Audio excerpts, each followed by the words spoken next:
혹시 이런 스웨셔츠 보신 적 있나요? 여러 브랜드를 보거나 옷장에 있는 맨투맨, 후드를 보면 이런 식으로 사이드에 가짓이 들어간 제품들이 있습니다.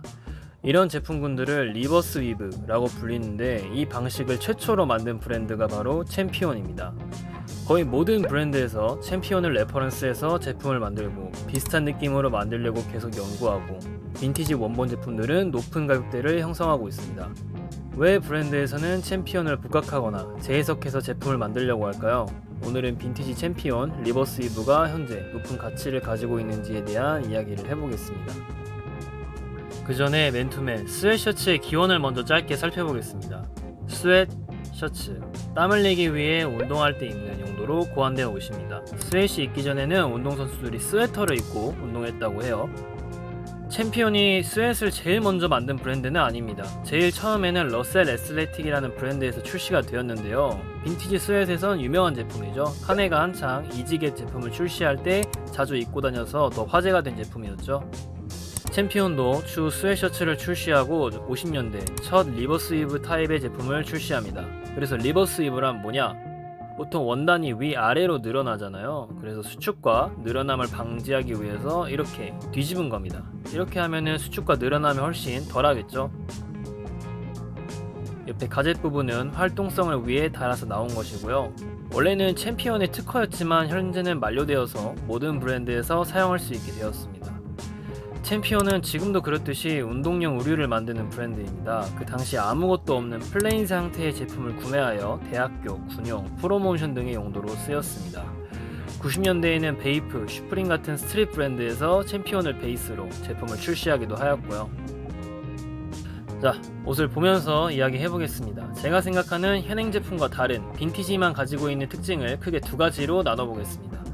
첫 번째는 핏감입니다. 먼저 앞뒤 넥라인 파임이 똑같습니다. 또 팔통의 너비도 보통 스웨트보다 1.5배 정도 넉넉합니다.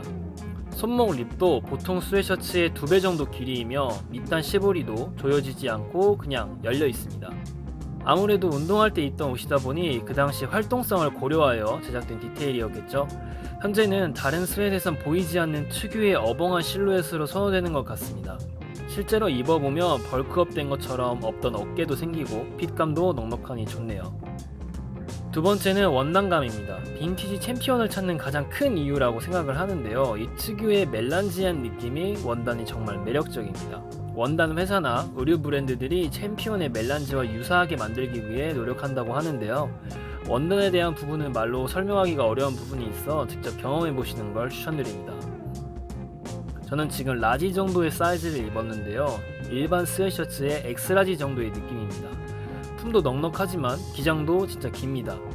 이 총장이 긴 게 특징이기도 하면서 조금 아쉬운 부분이기도 합니다. 사이즈는 보통 입는 사이즈에서 한 사이즈 다운, 오버하게 입고 싶으면 정 사이즈로 가시는 걸 추천드립니다. 가격에 대한 이야기를 해보겠습니다. 빈티지가 비싼 이유, 수요와 공급이죠.